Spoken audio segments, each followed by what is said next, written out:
এই 5টি নিরেট ঘনক যার প্রতিটির আয়তন 10941,048 সেমি কিউব হবে। এটা প্রান্ত থেকে প্রান্তে যোগ করে একটি আয়তঘন তৈরি করা হলো। তাহলে আয়তঘনটির পার্শ্বতলের ক্ষেত্রফল কত? তো প্রথমে এখানে আমাদের ঘনকের বাহুর দৈর্ঘ্য বের করতে হবে, যে আয়তন দেয়া আছে।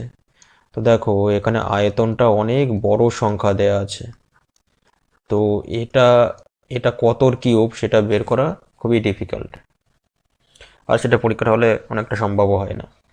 তো এই অঙ্কটা এক্সামিনার ইউনিট ডিজিট দিয়ে করার ইন্টেনশনেই দিয়েছে, তো আমরা ইউনিট ডিজিট দিয়ে অঙ্কটা করব। তো মনে করলাম ঘনকের বাহুর দৈর্ঘ্য এ, তাহলে আয়তন এ কিউব সমান এত হবে।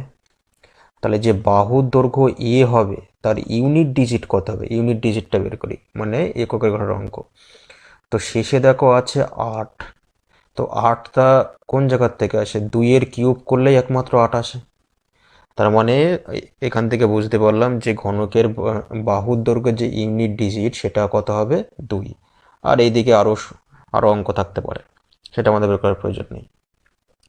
এবার দেখো 5টা ঘনক যদি এরকম প্রান্ত থেকে প্রান্তে বসে একটা আয়তঘন তৈরি করা হয়, তখন সেই আয়তঘনের দৈর্ঘ্য কত হবে? সেই আয়তঘনের দৈর্ঘ্য হবে 5টা, এরকম 5টা বসেছে, তাহলে এইটুকু পুরো দৈর্ঘ্য হয়ে যাবে 5a।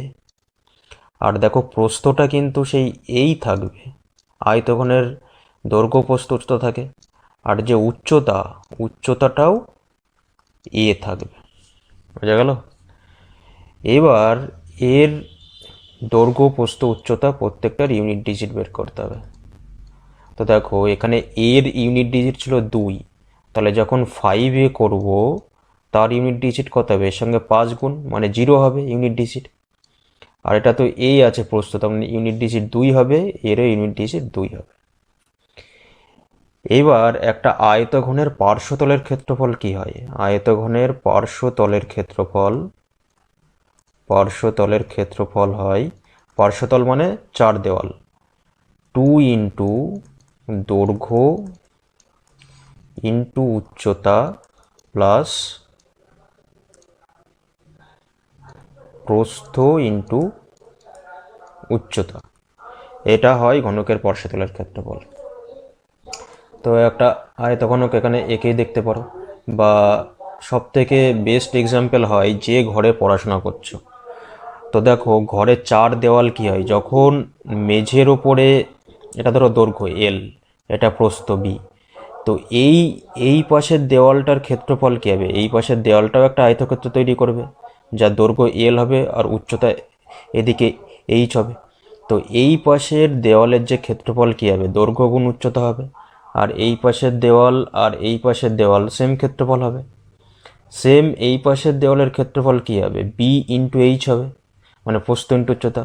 আর এই পাশের দেওয়াল আর এই পাশের দেওয়াল সেম হবে, তো প্রস্থ ইন্টু উচ্চতা হবে।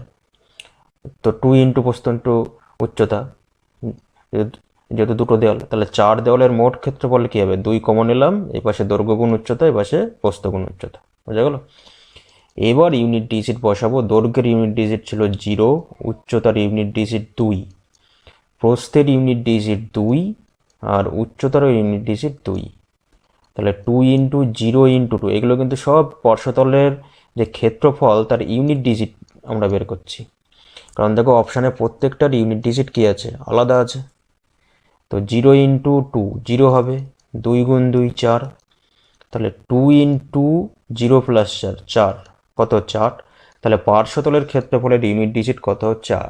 সেটা কোন অপশানে আছে? একমাত্র 4 অপশানে আছে, এটাই হবে উত্তর। তো এত বড় সংখ্যার কিউব বের করার প্রয়োজন নেই, জাস্ট ইউনিট ডিজিট দিয়ে করলেই হয়ে যাবে। তো ভিডিওটা ভালো লাগলে অবশ্যই লাইক করবে এবং শেয়ার করবে, আর চ্যানেলটা অবশ্যই সাবস্ক্রাইব করে রাখবে আরও এরকম ভিডিও পাওয়ার জন্য।